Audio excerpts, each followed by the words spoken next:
maybe we can just jump straight in. First of all, I should just like preface this. Can we do this outline fast? This is a crazy outline, but I'm like, yeah. Let's go fast. Let's just like see what it feels like, All right. Run on adrenaline. I mean, because what you're saying, I feel like it's worth mentioning. Like, we do have down the outline, like there are new Apple updates, and I guess if it's should I? Okay, I'm getting ahead of myself. This is what the outline is for. It's for the topics, but it's for the order and the structure. Yeah. You did make me think about how my Mac OS update is running slightly buggy with some audio apps, but I'm gonna. Oh, really? I haven't done the Mac OS update. Okay, I just updated Zoom. All right, let's get to it in the outline then, because I'll share some hopefully brief thoughts. But the logical. I'm still on Sonoma. Oh yeah, okay. And there could be some topical reasons maybe why you're doing that maybe we'll get to, or maybe you're just playing it like safe and smart. I just didn't really. I mean, we'll get to it. There's nothing in Sequoia that really gets me excited to risk the update. Yeah, that's fair. Okay, let's start with some stuff that I wanted to address just about the show lately and myself. I don't have anything like super concrete to announce. I just wanted to address to people who are listeners of the show. I know a lot of teachers who have like really busy lives tell me that this is one of the longer shows in their podcast queue and that they microdose it. And so I'm guessing that probably a lot of people are not like expecting the episodes to release the same time every week and enjoying it on the same weekday of their commute. But whoever you are, you probably have noticed I'm updating the show and like releasing episodes a little less regularly lately. And that's something I would like to address as family becomes a bigger priority, as I'm expanding my private teaching studio and just having all these things going on. This has been a thing that's been hard to do less consistently. But I've got some stuff and some people who I'm working with to see if this show cannot take a pretty similar shape in terms of its perspective, but could have some extra assistance jumping in to help make it more consistent. Like things that have been on the show, like where, I guess I'll just put this out there, like shows where I have guests on who are not regular guests, like you and a handful of other people. And then having them act as like a co-host on the show, not just like a person who's getting asked questions, but like someone who's doing segments with me and who needs to be prepped with lots of details about recording. Like that kind of stuff is a pretty big lift and breaks an otherwise pretty easy flow getting content out. So that aspect of it might become more of a smaller and a segmented part of it, where I might be trying to have a smaller rotation of much more frequent and regular people who come on the show. And I think he's cool with me saying this. Will Kuhn, who was on last episode, has offered to more regularly come on the show for things that are like like news update related things. Someone to say, here's some updates. Like if I don't have someone who I can get on my schedule, he's like, I'm always willing to be there for like 25, 30 minutes once a month to just say like, here's some basic news lately.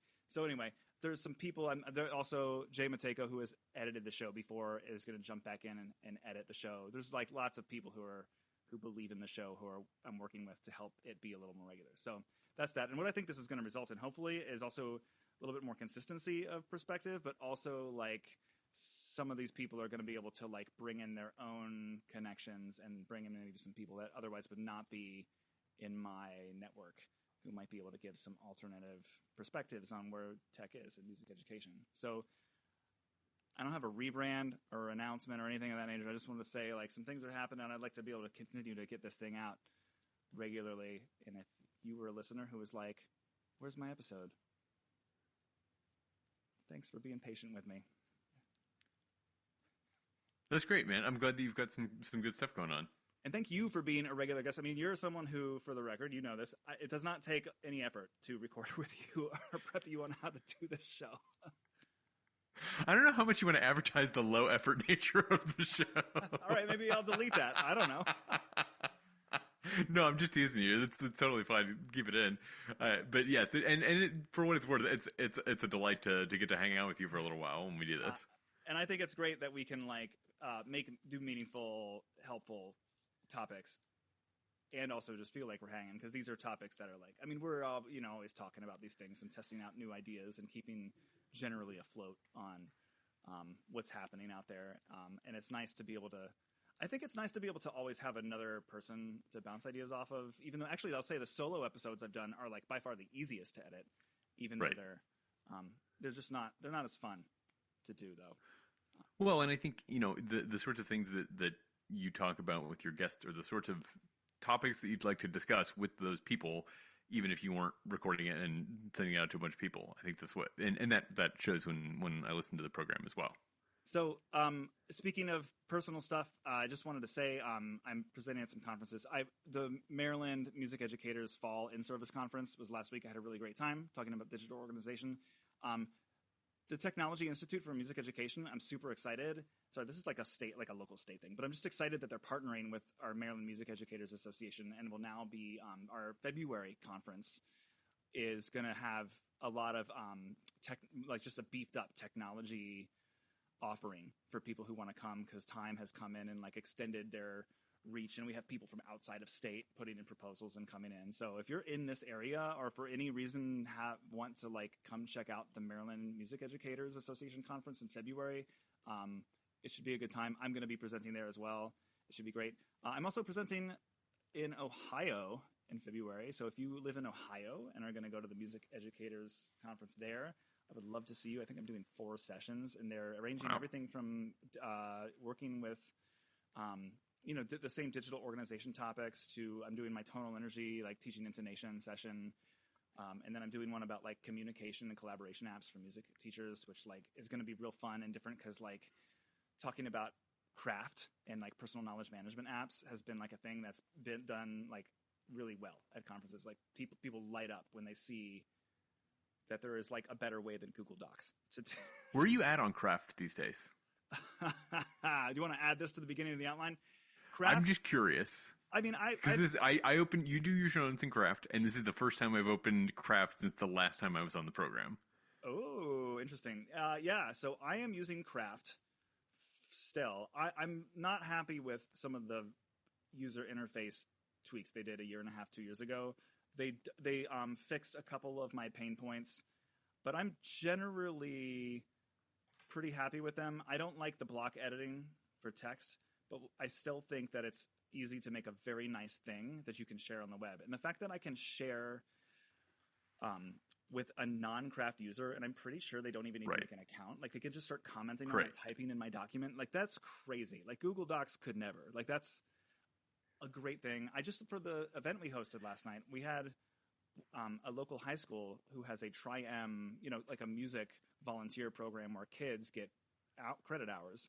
And so I email their coordinator, and then they have 8 kids every hour and a half rotating to help, like wheel snack carts around to all of our judges, help at the registration desk.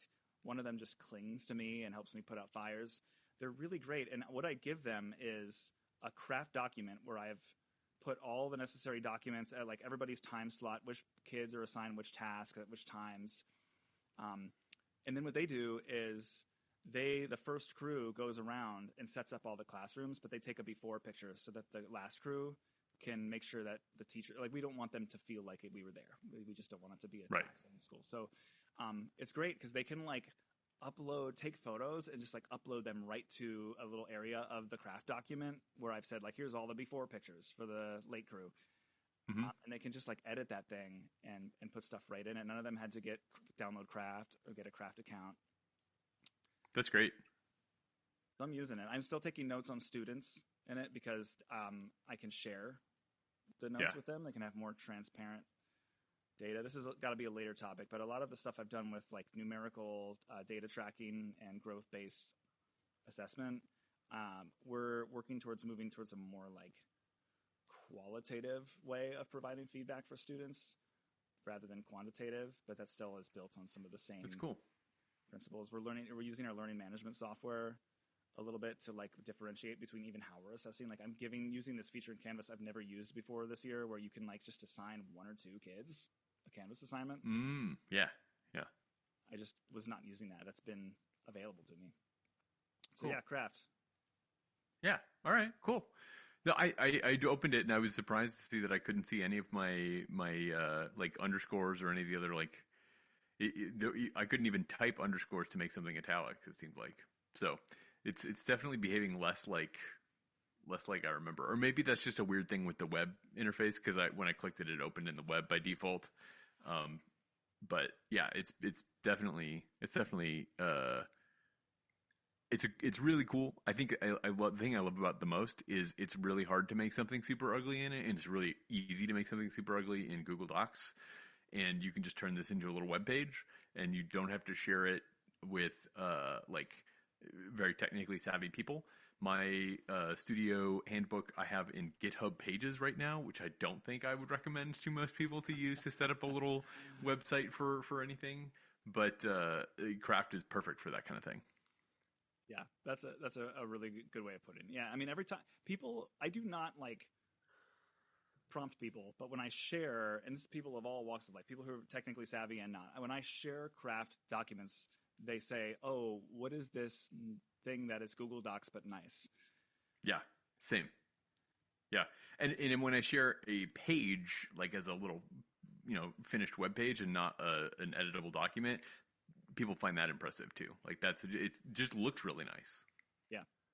Yeah, and people appreciate the like some of the technical stuff too. Like I had this in my digital organization session that I did last week, and the teachers were like when I explained that it was all online, like that there was a lot of like a student facing wiki that explained all the details of how our music program works. And when I explained to them, like, so when I want to make a change to this sentence, I just type the keystroke and then it's there. And they're like, so you don't have to like wait for that to like go to the internet or like click on a link and then sit around and wait for it to connect. I'm like, no, this is all local on my computer. And they're like, so what happens? Like, how do you commit that keystroke change to the internet? I'm like, it'll just happen in a couple seconds. Like that's, that's it. Yeah. They were like into that. Like that was a thing that they could appreciate. So it's really cool. It's really, really cool. Yeah. I like it. So I'm glad that you're still using it. And I kind of fell off the wagon for around the time that big user interface update happened that kind of scared me off. But maybe I should stick around a little bit longer. They have an update coming out really pretty soon where they're doing they're adding even more style features, because one of the things is like you can do a lot with the style, but after you've exhausted all of the style options, you realize that it's a lot of different flavors of the same. So they're adding a lot more like font and like text and background styling stuff to it. They're adding a lot more beefed up task management, which seems really interesting to me. Like there will be like a place where you can see all your tasks across all of your notes with due dates and deadlines and things. And then they're also adding, I think they're calling it objects. It's like they're adding some databasey stuff, like this idea of something in one document and something in another document. There can be like a sort of a piece of metadata that you define that can like two different pieces of data across two different documents. I saw something about this. Yeah. Yeah. Oh, did I say objects? What vocabulary word did I say? I think they're calling it objects. It's something like that. Which should be kind of neat and interesting. So. Cool. Look forward to it. Sorry to get you off track so soon. I was just curious. I knew. Listen, this is what it's about. Hey, but that isn't an app-related thing. So there's a handful of apps and app updatey kind of things I just wanted to kind of throw out there. I guess the first thing I should say is Affinity apps. I don't know if this got addressed on the show or not, but we hinted at it, I think last time you were on. So Canva bought the Affinity apps. Affinity makes a competitor to Adobe Photoshop, Illustrator, and InDesign. InDesign. Yeah. I've often recommended these because they're single one-time purchases. They're often on sale. But I'm pretty sure, is it now true that educators can get these 3 apps for free? Yes. And so can students. So I've been working with a number of students who are doing things with their scores. In my day job, I am a university composition professor, and so I am sometimes working with students who want to like make really nice documents out of their scores. And I have put a couple of students onto Affinity Designer and Affinity Publisher recently, and they've both been using them pretty effectively. I think they're about as powerful as the Adobe apps. I think they're slightly more easy to pick up just because they were designed more recently, and so they're like more similar to more current consumer kinds of applications, though they do have a lot of the power of professional applications. So these students didn't have any difficulty picking up these graphic design tools. Because I'm a native apps kind of guy too, I would also just like to throw out there that I resisted Canva for the longest time, and I have been using the native Canva Mac app and actually really enjoying it this year. Like, I haven't tried it. I'll have to check it out. There's times where you just like, I will be fussy and want to make it pretty. This is why I like to have professional creative tools on my computer. Mm-hmm. But there are times where it does not need to be pretty. It needs to be fast and clear, and it's fine if the assets look a little bit, for lack of a better word, basic. Like, if I want to make a nice thing, I'm going to put in a slide, and it looks kind of like someone just took a quote they said that wasn't interesting, but put it in a nice font on a colorful square and then posted it to Instagram. Like, every now and then I need that, and I do not need to have Affinity Designer open to do it. Mm-hmm. Mm-hmm. Yeah, I'm totally happy with the like on rails design system of Canva. Like, I'm not convinced I could make something that nice even if I had all the control. Yeah. Yeah, it's I just really don't have the taste. Right. And I just like that they really have put in time to their like desktop app. It definitely, feels like a web app, but they clearly seem invested in it, and I don't know. I just like all these things that I have to use for my job. They all get lost in tabs, and so it's just nice to have Canva in my applications folder, ready to be launched from the spotlight, and it's nice. I'm using it for a bunch of miscellaneous things. So yeah, everybody should go get those apps. Okay, these are not really, next ones are not in any logical order. Have you tried the new Widgetsmith update? I have not. I'm not a big Widgetsmith person. I have Widgetsmith, but I don't have any Widgetsmith widgets really. I know I talk a lot about user customization and like automation and fussing with the settings of apps on here, but the truth is that a lot of people don't care about that, but they do care about customizing the way things look. Right. And if you're an iPhone user and you want to make cool customizable widgets, the new Widgetsmith update has a ton of stuff in it that just lets you go wild with your home screen. But I'll give a really simple example that's actually utilitarian. So on my iPad, I have a focus mode that kicks in when I get to work. And I have a very, like, you can put widgets on there. And I have like a large size widget where like I was having a difficult time with the Photos app widget, like defining like what an image I wanted there. But Widgetsmith was able to get it a little bit more right. Basically, it's just a screenshot of my school schedule that is permanently fixed to a giant widget. So anytime I'm looking at the home screen of my iPad, I can see my school schedule, and that's that's cool feature. Yeah. One place I have used Widgetsmith is when I'm traveling. I will put a widget that has the local time and the time at home, so either on my home screen or on my lock screen or something, so that I can not screw something up if I need to call. So I spent like a week and a half this past summer in Spain, and so I wanted to be aware of what the time was when I needed to communicate with people back in the U.S. And so that was very useful to me. So that, like, it's really simple. It's not like, any really complicated stuff is going on in that particular widget. And the same is true of your screenshot widget, right? But I think little things like that can go a long way. Yeah, he's done, and he's got a lot of like pre-built templates and things that get you most of the way there. Okay. Oh gosh, is it UTM-SE Retro PC Emulator? This is not even really new. This is several months old at this point. I just wanted to highlight that there are not that many exciting new apps for mobile platforms coming out these days, but ever since Apple allowed emulators on iOS, I think there's like kind of new exciting movement happening here. So this is basically like a PC emulator. You could like, I guess, like run like old DOS games on it, or like I think some people have had Windows running on their iPad through this emulator. Like Windows 3.1, like not like anything that you would recognize as a modern Windows user. I mean, that opens up a lot of possibilities. None that I can specifically point to that have changed my life. Yeah. No, but it's neat. And sometimes it's okay for things to just be really neat.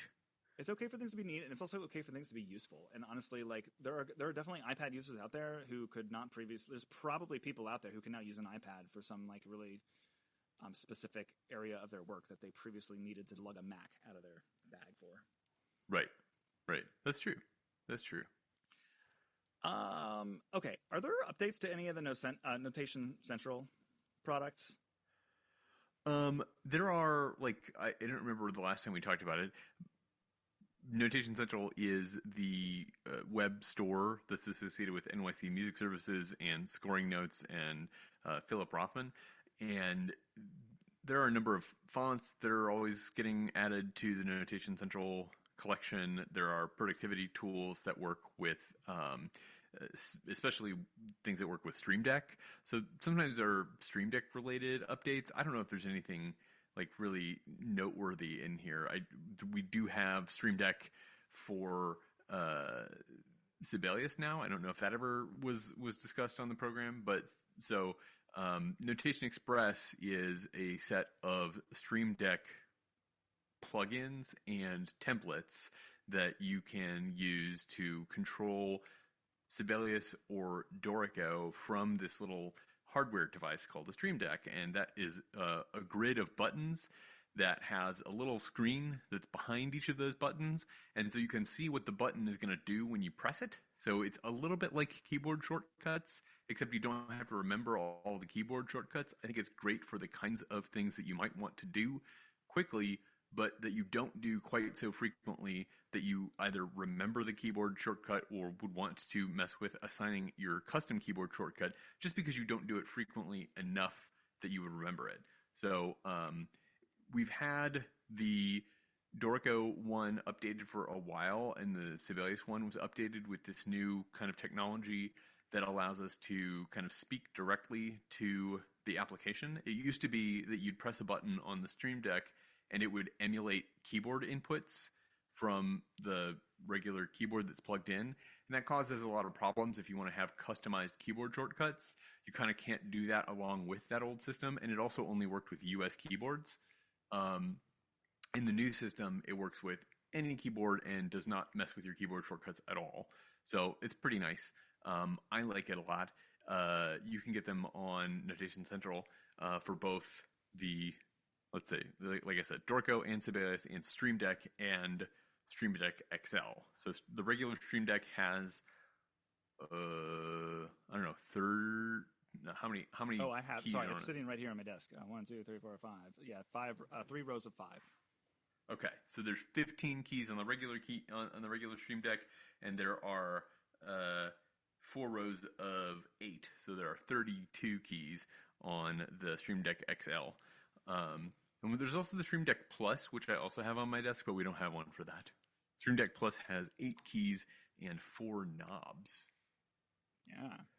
I'm glad we're mentioning this because these are really useful. And they have been mentioned, I think, a while ago on the show. But I love the Dorico ones.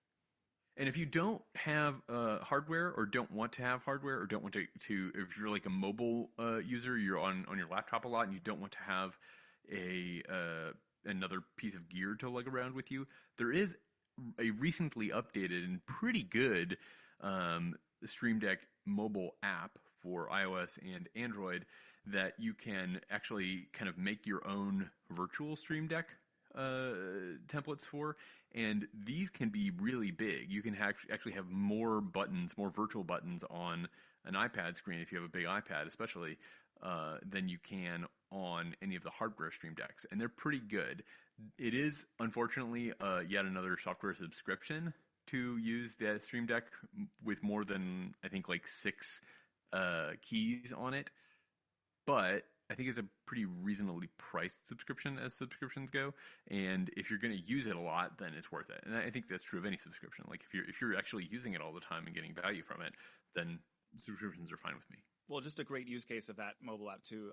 One of the many things you can do with Stream Deck is my favorite soundboard application, Farrago, can integrate with it, and I have a lot of like custom built play along material for my bands that you can't really trigger it easily from a Stream Deck plugged into your computer, which is fixed. But I do a lot of teaching from around the room.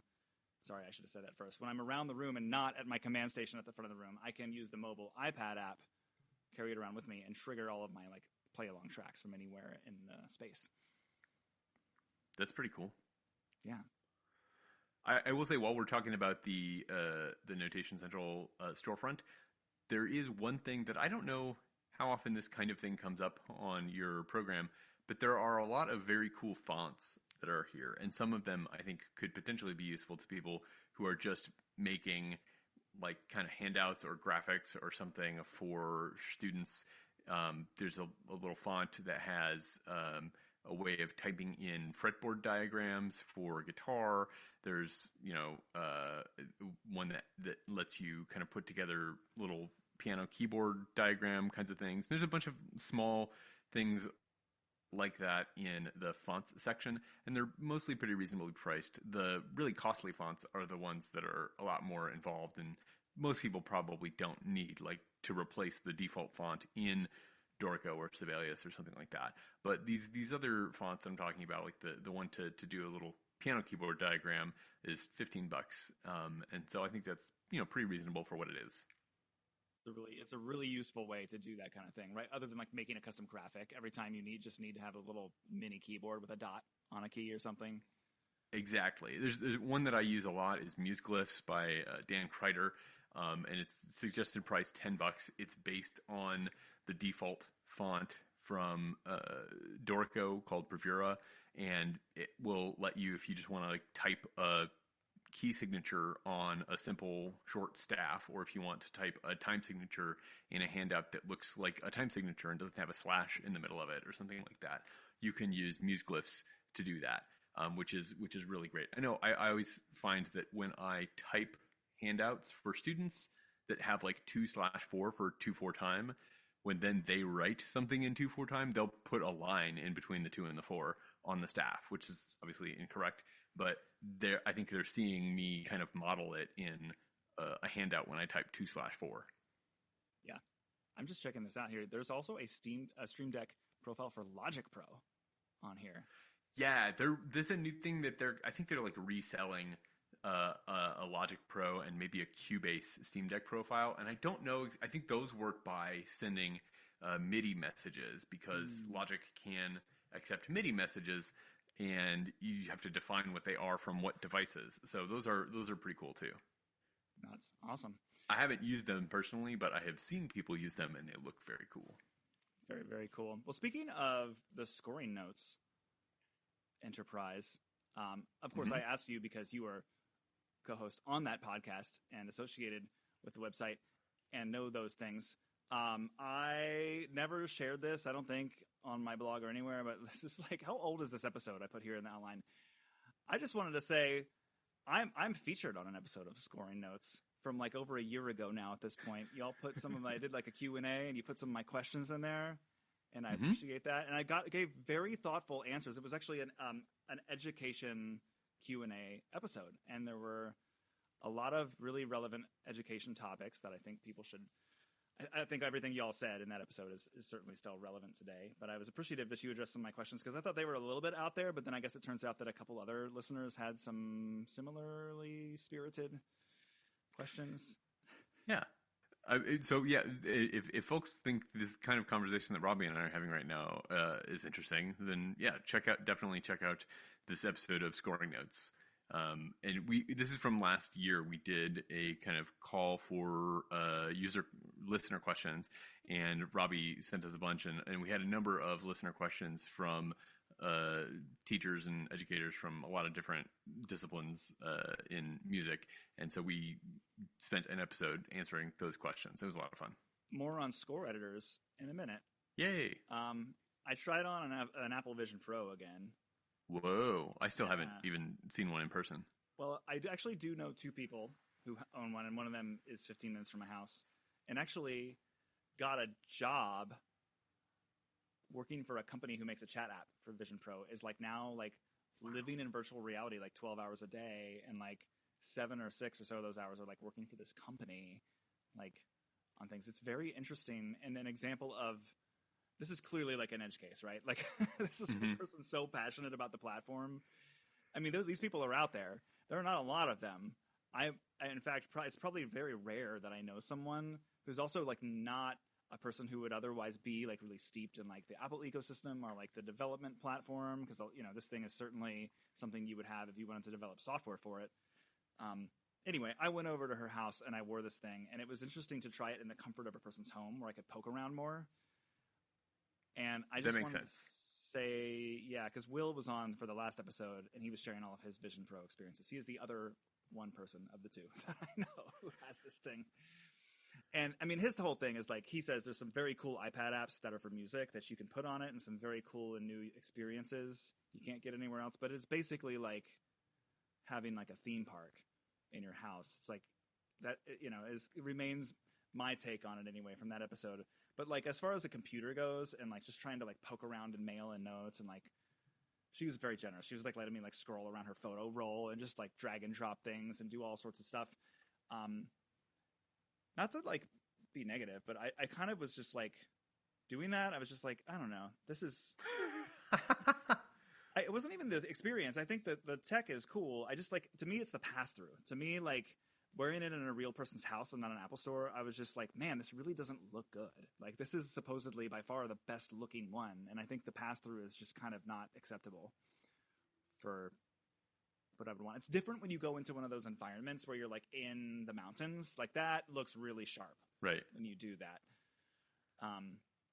I don't know. I continue to remain convinced this is not a thing for me, even though, you know, I would certainly play with it a lot if I had one, but I don't know. I think, did you see Facebook release like? Oh, their Orion headset, yeah, like the glasses, the $10,000 glasses prototype. Yeah, we don't need to like. That looks cool. Yeah, there's been lots of discourse amongst the Apple nerds about them doing that and showing that prototype. I think though, like, isn't it clear though that that's what everybody wants to build? And if so, yeah. like, do you see if we really have a couple companies making some compelling glasses like that, there's no pass-through camera, it's just like regular glasses you put on your face.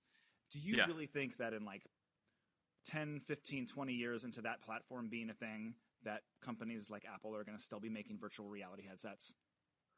I don't know, man. I think there's probably still a space for them, but I don't think Apple is going to be the kind of company that's interested in that kind of device.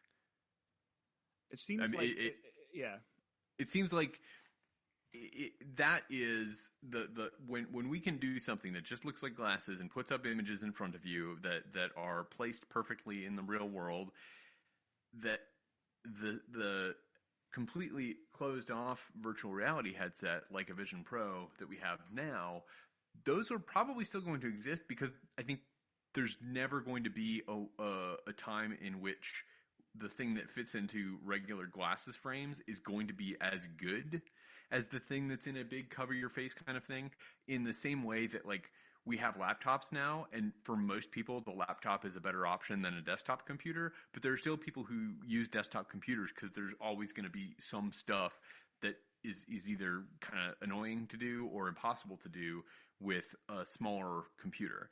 And I think the VR headset is going to be a similar kind of thing. There are going to be applications for it, like maybe high-end gaming is one of them.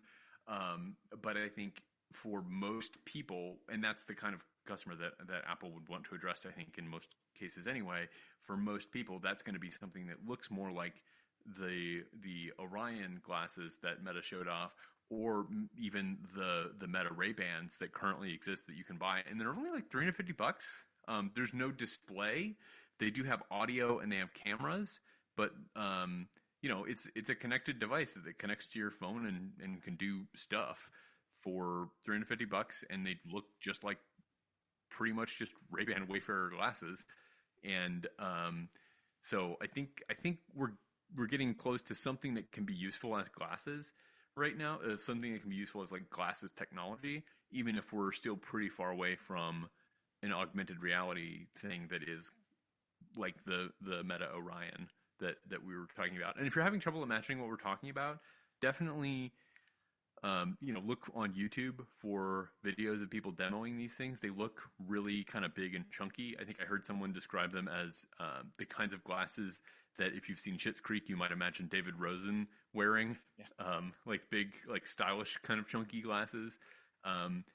They're not that far off of what would look like normal glasses on a normal person, I think. Yeah, it seems like we'll get to it. We'll get to it eventually. I mean, like the idea, like the whole Vision OS operating system of like draggy windows, but like in a smaller form factor without the need for pass through, is certainly a thing that I want. Like, I think that it would be a very compelling product category that would, you know.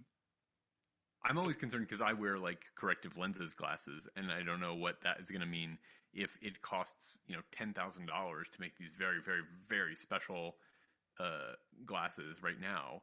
Am I going to have to pay more for those that have a prescription? And then am I going to have to pay more again when my prescription inevitably changes in a couple of years? Yeah. Not to mention, you're wearing a very specific style of glasses on this call right now. And people, I mean, if Apple thought it would be hard to get people to wear, I mean, eventually everyone did just agree to wear the same looking Apple Watch on their wrist. Like, some people are holdouts and they're like, watches are for style. But I mean, I see a lot of Apple Watches out there. Like, would eventually culture just fold and say, like, okay, we're all going to wear this one same style of smart glasses? I agree. I do think, though, even 10 years on, I do think the Apple Watch is still kind of ugly. Yeah, I actually, I'm not entirely in the it needs to be a square camp. I think it is mostly for me a computer. I like that it's a square, that I can read text good on it. I just like some of the circle ones I've seen that look real nice and sharp, and that also have like Nest thermostat style interfaces where you like spin in the dial to like navigate. I think that's good. That is pretty cool. All right, speaking of Apple, all their devices are now actually up to date. So in the last episode, Will and I were using beta software, but all those updates came out quite a bit ago. The Apple Intelligence update is coming out pretty soon. I am using that on my iPhone. In fact, I even updated to the new version just last night that has like the thing where you can like face your camera at an object and it'll tell you about it from ChatGPT and like. Is it close? Well, it's just crazy. Like, I don't know. I don't think Apple is going to nail this right away. Unfortunately, like, it's hard because, like, I think they feel like they have to market it in this very forward way that speaks like, hey, we're, like, on to this AI train, too. And I think Apple having, like, your personal data on device and, like, leveraging it to be truly utilitarian and, like, give you, like, factual and helpful information and to automate for you is absolutely the right approach to all this stuff. I just think like all of the stuff I've seen so far is not being executed consistently enough that you know what I mean? It's like Siri all over again. And in fact, it's literally Siri in the sense that there are updates to Siri that are being announced as like new and exciting changes to how smart and contextual Siri can be, but actually where like Siri is like really floundering in my experience. Things that like I would expect a smarter version of Siri to be able to do, like receive two commands at the same time, or like to like turn off the light in this room and in this room. I'm still getting things where I'll ask it really basic stuff that even old Siri should have been able to do, and it will just say, "I'm sorry, I can't do that right now." Like that kind of basic level of fundamental bugginess and lack of responsiveness does not give me hope. Now it is cool that ChatGPT is now built into it because I logged into my paid ChatGPT account, and now I can hold the camera button on my iPhone. And I did it today. I like just held it out in my kitchen, and then ChatGPT came up. It was like, you're looking at a stainless steel whatever with a pot in use on top of the stove, and there's a Google Home to the left with family portraits being displayed on it. And and it said there's a microwave hanging above with some paper recipes hanging off it, as if to suggest that a family hangs stuff there and uses this kitchen regularly for like it was, All right. It was good. All right. We'll see. And, it was we'll fine. see. I'm curious to see how it feels to people when people who don't know what iOS 18.1 is have that on their phones. Because I just maybe a day or two ago, as we were recording, installed the iOS 18.1 beta on my phone just so that I could try out Apple Intelligence because it's in the release candidate stage, and I feel pretty okay with that. And I'm not, traveling anywhere in the near future. So, like the notification summaries they're not wrong. They're just weird. Yeah. Right. They're just weird. And so I will be. A friend of mine texted me a couple of times today. They're taking some new medications and having some weird side effects, and I asked them if they were doing any better today, and they had sent me a few messages while I was in a lesson, and the summary later was, relief is achieved, but next dose is tomorrow. And I'm reasonably certain that no human person would describe feeling better as relief is achieved. there's like times where it gets it right, but I feel like it misses just often enough that it's not trustworthy. I mean, it's like asking ChatGPT for like historical information. Like we know that these things get facts wrong. So like there's just so many layers to how this stuff works. Like I'm looking at a message summary it's like a doctor's appointment I have tomorrow, and it's summarizing what's basically like a cell phone height wall of text with lots of like, press C to confirm, press blah, blah, blah to stop getting these messages. And the summary is very helpful. It says appointment tomorrow, Dr. Lipton, 11:15 a.m. Like it's just telling me that what I need to know out of that message. That's really helpful. But I get like really bizarre stuff. The newer version, the 18.2, has the email filtering, and I canceled my SaneBox account because I knew this was coming, and I didn't know if I needed to be paying SaneBox as much as I had been to get something that might be in my phone. Now I know it's like it's a developer beta, so take that as you will. But like early signs do not point to Apple really having a grip of this. Like it categorizes your mail into several categories, and some of the categories are the kinds of categories which, if this works for me, they're basically like tabs that I'm gonna never open. Like my way of dealing with email is no longer going to be to archive all these messages or filter them. It's going to be to completely ignore the tab called promotions. So like here's some examples here. I've got several notifications that are in fact promotions that I want nothing to do with here, but then I have one from our Canvas, it's like our Howard County Public Schools Canvas music page is in here, and this is actually like important information from our music office about updates to things, and that should not be in the promotions category. There's a message in here from a student about a grade in promotions. Like that should not belong alongside like some coffee subscription company who's like selling their decaf for $20 off this month. Like that shouldn't be in the same place. Updates also bizarre.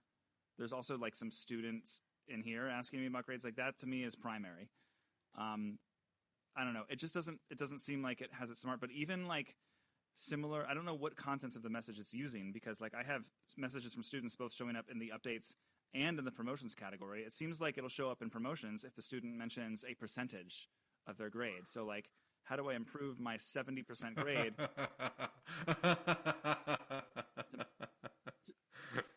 That's pretty funny. To me, that's if that's how it works, Apple has a really long way to go. To me, this is going to be like a slow burn, like Apple Maps thing, where in like 10 years, Apple Intelligence is going to be really great, and for most people, but it might not get there tomorrow, or even this year, or even next year. I just think that's never something that I've ever wanted. I don't use the like automatic sorting in Gmail. I don't want SaneBox. I will sort my email. I do not trust any robot to do it. And if they're just doing something as kind of boneheaded as anytime you see a percent sign, it's probably a sale, that seems really, really terrible to me, and makes me more certain that I'm just gonna like if I get. The thing is, if I had a special place for promotions, I would just never look at it. I would never look at it. And therefore, I would miss all of the promotions and anything that got sorted there by accident. And so I'll just look at it. If it's a promotion I want to stop getting, I'll unsubscribe. There's a button right there at the bottom of the email that says unsubscribe. Like I don't need or want this in my email. Do unsubscribe buttons in emails tend to work consistently for you? Yes. Okay, that is not my experience. But again, speaking of Apple, there's some things they're doing good though lately. I wanted to do 2 headphone updates. Yeah. And I wanted to first, before we talk about AirPods, there's a cool, I just wanted to mention this, I'll link the article. Zildjian is making a really interesting pair of headphones that was on The Verge, that is like a pair of headphones that you wear to like practice drumming along to music, but they like filter in the sound of your drums through the mix. Interesting. And I wanted to mention this. I actually would love to see if I can get someone from Zildjian on to talk briefly about this, because I think there's just cool technology in here. I'm kind of a nerd about it because I've been to their factory, and in the classical cymbal room, they have. I was there with a friend who was like buying some crash cymbals, and if you ever if you ever want to buy crash cymbals, that's the kind of thing you really want to try to buy from a warehouse like who stocks a lot of different cymbals, or from the factory themselves, because I think he banged on probably like 100 cymbals that day. Like, out of like, they're all great cymbals, but like there's one out of every 50 that is like a transcendent sounding cymbal, and you pair two transcendent sounding cymbals together, and there you go. I mean, that's a really different experience than just, clicking the order button and having them shipped to your house. And I bought some drum set cymbals from their drum set room, and it was the same thing. It was like, once I found a cymbal I liked, I would get like 5 or 6 of that same exact cymbal, hit them all. Like, there would certainly be one that would just speak with a more open and full tone quality than the others, even though they were all good. So anyway, factories. But in the classical room, they have a chamber that you can go in to crash the cymbals. That is, all of the walls of it are microphones and speakers. And you can, on a computer, make the room feel like different kinds of spaces, including it's modeled after some halls.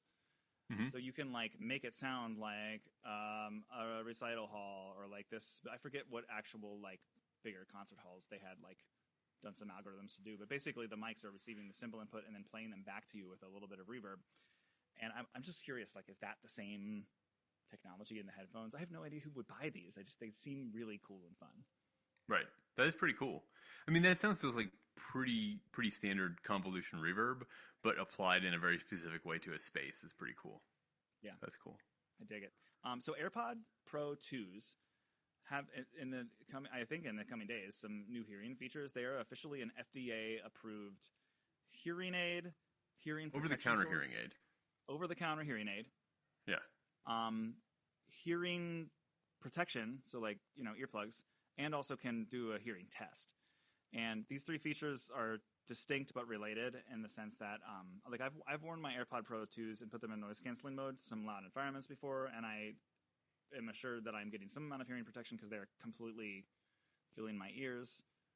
I am on the record also as a person who AirPod Pro 2s do not stay in my ears as well as the regular models, which is why I'm very thrilled to have bought the new AirPod regular 4s, which have surprisingly good noise canceling and they stay in my ears. They're great. I love them. But I've been experimenting more with AirPod Pro 2s in loud teaching environments and at live concerts, and I really do think they help for hearing protection. But what I believe, correct me if I'm wrong, that these new coming features are going to do is, there's a couple things. So layer 1 is that now, without being in noise canceling mode, in the regular transparency and active, what do they call it? The other transparency mode that's more responsive. Adaptive transparency? Adaptive transparency, that's it. These modes will be able to respond automatically to higher noise levels and then block out more of the sound when you're in those modes as well. Now, what they additionally will do is you can take a hearing test with these new AirPods updates, which, if you have hearing loss in certain registers, it will tell you on a graph, similar to what an audiologist would do. But then, like, I have some upper register hearing loss. What supposedly they're going to do is not only filter in a balanced frequency range of the sound in your loud environment, as opposed to just like clogging your ears, but they apparently can even like accentuate the areas of your hearing that are lower level from the hearing test. So like, if I'm at a concert and I have upper register hearing loss, not only in noise canceling mode will it be able to filter in all of the frequency range of the ensemble I'm hearing, but it will be able to like amplify slightly those higher frequencies that my ears don't get anymore. Mm-hmm. Yeah, it's really cool. Pretty close. Yeah, it's really cool.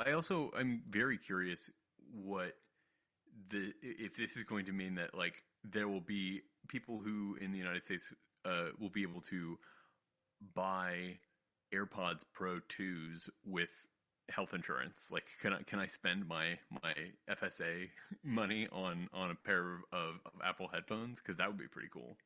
It would be pretty cool. I mean, I think it's really cool. The thing that I think about the most, and one of the main reasons why I don't do this more, is I think I would look like a total dingling if I went to a concert and was standing in a concert wearing AirPods as a listener and especially as a performer. Like, you would never like stand on stage and perform with your local symphony orchestra, or heaven forbid stand in front of an ensemble conducting while wearing headphones. Like, you would look like an absolute idiot. if I were performing, I think I would probably have, because I have some Shure in-ear monitors back from my cello rock days that they have a wire they plug into any sound system. Like I break those out for that kind of thing. But in terms of like, I don't know, just going to live concerts, I don't know. I mean, I went to an extremely loud concert actually last Friday, and I saw a couple people wearing them for this exact purpose. And I don't know. I think you have to trailblaze. It's the same. I felt really. I don't know. Silly. I wear earplugs. I'm happy to wear and I don't have fancy earplugs even. I just wear like drugstore, hardware store foam earplugs. I felt silly the first like 25 times I wore AirPods, and then everybody started doing it. I think it's just going to become a thing, especially with all this. I mean, because I have a feeling like people are going to be cutting deals, and you're going to be able to you are going to be able to get them through health insurance. Also, AirPod 2 Pros are like $160 at Costco, like every other week. Yeah, you can get them on sale for less than $200. Though at Apple they're still $250. Yeah, they're. So I'm excited. This to me is like actually a very interesting update, and where I think Apple is doing some good. So I like it. Yeah, it'll be very interesting to see that social norm change if it does. I think we're going to be seeing way more of them. I don't know. I feel like I'd want to like have them painted my skin tone or something, like, because like when you get hearing aids, they are often matched to your skin tone, or at least to white people's skin tone. I wonder if that will be something where they'll offer more colors, or if you'll be able to do some custom work, or if everybody, I don't know, do AirPods and everybody, I don't know. I feel like if Apple was going to offer any color variation, they would have done it by now. I think they are hinging on we're like, the white thing is it's like the iPod ads from long ago. You're going to wear them and everybody's going to know they're Apple. Right. Yeah, I think that's probably more valuable to them. But let's move on. Yeah. Hey, you got a new iPhone. I got a new iPhone. I don't have too much to say about it. What you got? Yeah, I got an iPhone 16 Pro Max, and I like I have a couple of minor issues with the camera control button, but in general, I'm using it a lot, and I kind of like it. So, what are your issues with it? I think it's like a little bit lower than is comfortable. I'm weird. I'm right-handed, but I keep my phone in my left pocket just out of habit from back when I carried keys around in my right pocket more often. So I take it out of my left pocket, and my thing. I always laugh when this is the kind of content I hear on another technology-related podcast, because it's just relatable. This is how I think. So I take it out of my pocket. My middle finger usually rests over that button, and I'm getting pretty good at like doing portrait photography with like ripping it out of my pocket, pressing the button with my middle finger, and then like using that to take a bunch of shots, that same finger. When I hold it like in landscape, it does feel very nicely positioned as a camera snapping button. I think though, when it's in my right hand, I want it to be a little higher. My thumb rests a little higher than where it is. It's also, I get a little like confused with all the nondescript buttons on my phone now. Like sometimes I miss the volume up and hit action button instead by mistake. I don't know. There's just so many buttons on here. It is. I find I keep my phone in my right pocket, and I'm also right-handed. I actually find that I hit the camera control more by accident than on purpose. Mm-hmm. But I think most of the time, if you just like tap it once and the phone isn't awake, it ignores you. You have to kind of press it for a little bit longer if the phone is asleep, which is a good decision. But I totally agree. There are too many buttons now for people that are not like you and me. I think it's easily confusing. And then to press a button on the side when you have to kind of like anchor against it from the other side, it then becomes a problem, of accidentally taking a screenshot when you're trying to put your phone asleep or something like that, or taking a screenshot when you're trying to, double click the sleep wake button to invoke Apple Wallet or something like that. And, my partner is an Android user. And so, like, if she needs to grab my phone for anything, she has no idea which button to press to turn it off or on. Because there's, 1, 2, 3, 4, 5 buttons on the outside of my phone now, which is a lot. A lot of buttons. Hey, I've settled on a new purpose for the action button, by the way. I'm not using it at all for anything right now.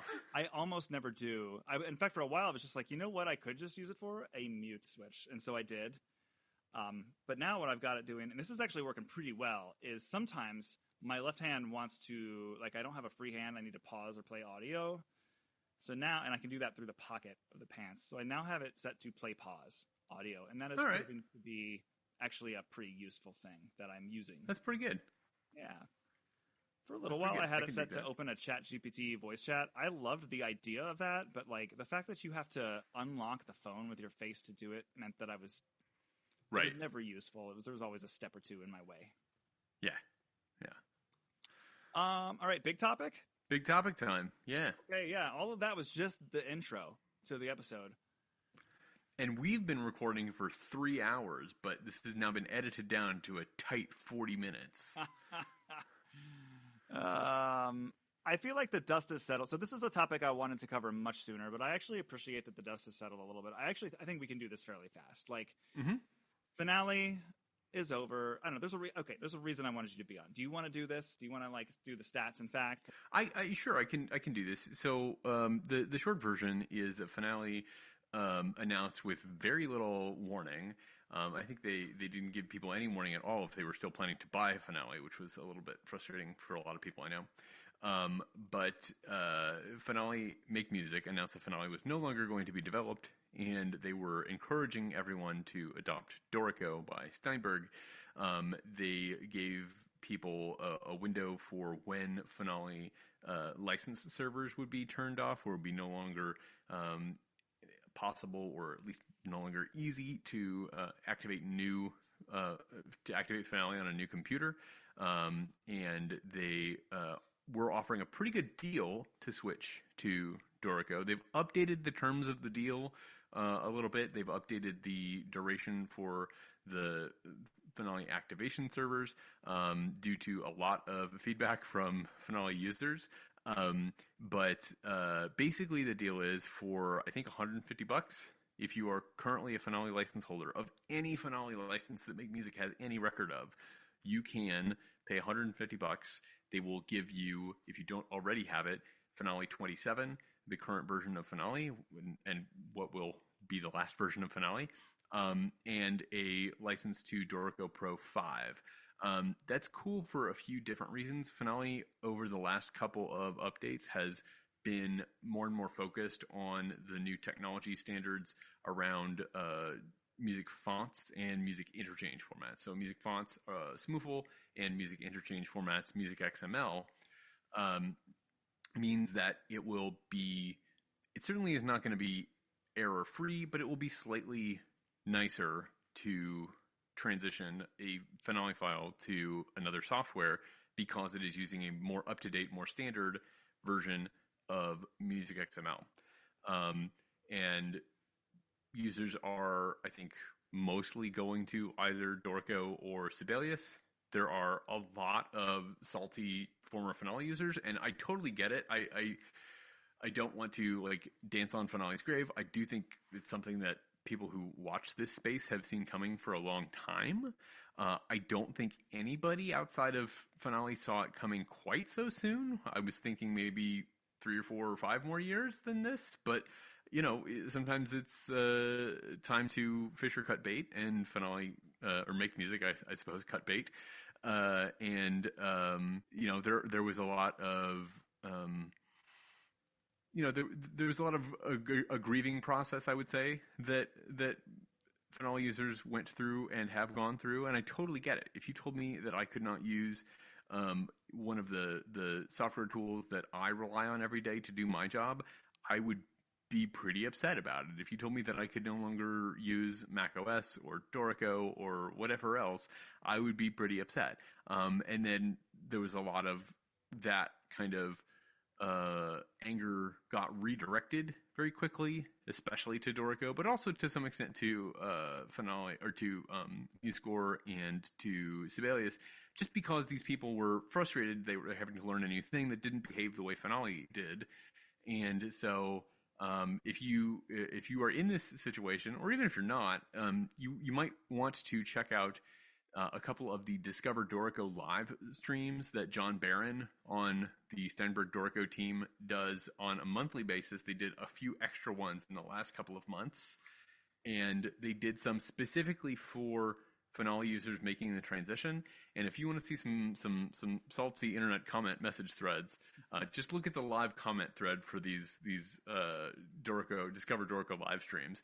John and Daniel Spreadbury and Lily Harris are in the live chat, and they're absolute saints. I could not do what they do as calmly as they do it.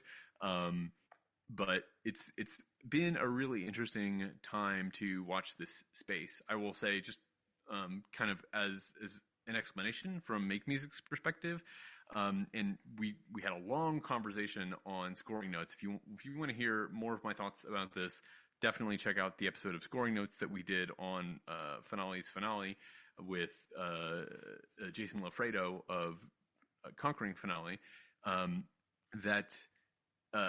Make Music has seen the writing on the wall for a long time. They have been over many years investing more time and more resources and more staff resources and financial resources in building up their other businesses, specifically their education-focused businesses like Make Music Cloud, formerly Smart Music. And it's just a fact of life that there are always and forever going to be many, many times more like middle school band students getting licenses to Make Music Cloud than there will ever be people who need to do high-end professional music notation in something like Finale. And so that's where the resources went. And eventually their parent company decided that the return on investment for Finale was so low that they couldn't afford to keep it going any longer. And I think maybe to some extent that says that the addressable market for music notation software is not large enough to support 3 large commercial options. Like maybe that user base potential is low enough that 2 is about what you can get and have a reasonably sized, reasonably well-funded team working on those 2. There just aren't that many people in the world who need this software, and it's not enough people to support full-time development across 3 major applications. Yeah, that was an amazing summary. The podcast episode on Scoring Notes was great. There's been, and I'll link to a couple of resources. I've already put some stuff on the blog since I knew it was going to be a while since anything recorded happened on the show. Darcy James Argue has been a very useful person on his Facebook page, which I believe you can follow him on there if you were a Facebook user. He's had, I think, a lot of useful stuff to say to people who are like in this situation, because this is the situation that I really am very sympathetic towards, is when you have such an immense amount of work that the prospect of converting any of it to a new application or file format is pretty much impossible without hiring someone to do it full time. And even then, like, they would be doing so much extra like manual fiddling to make sure things look the same. I mean, especially like if you're in that area where you're like doing score preparation, and the way things look is a very important part. Like for me, the way things look is helpful for my students, but I'm usually just like making worksheets and like reconstructing missing bass clarinet parts and stuff like that. Like it does not have to be the most beautiful looking score, and it's fine if I convert it from another app through XML and it's a little funky, like whatever, I work through it.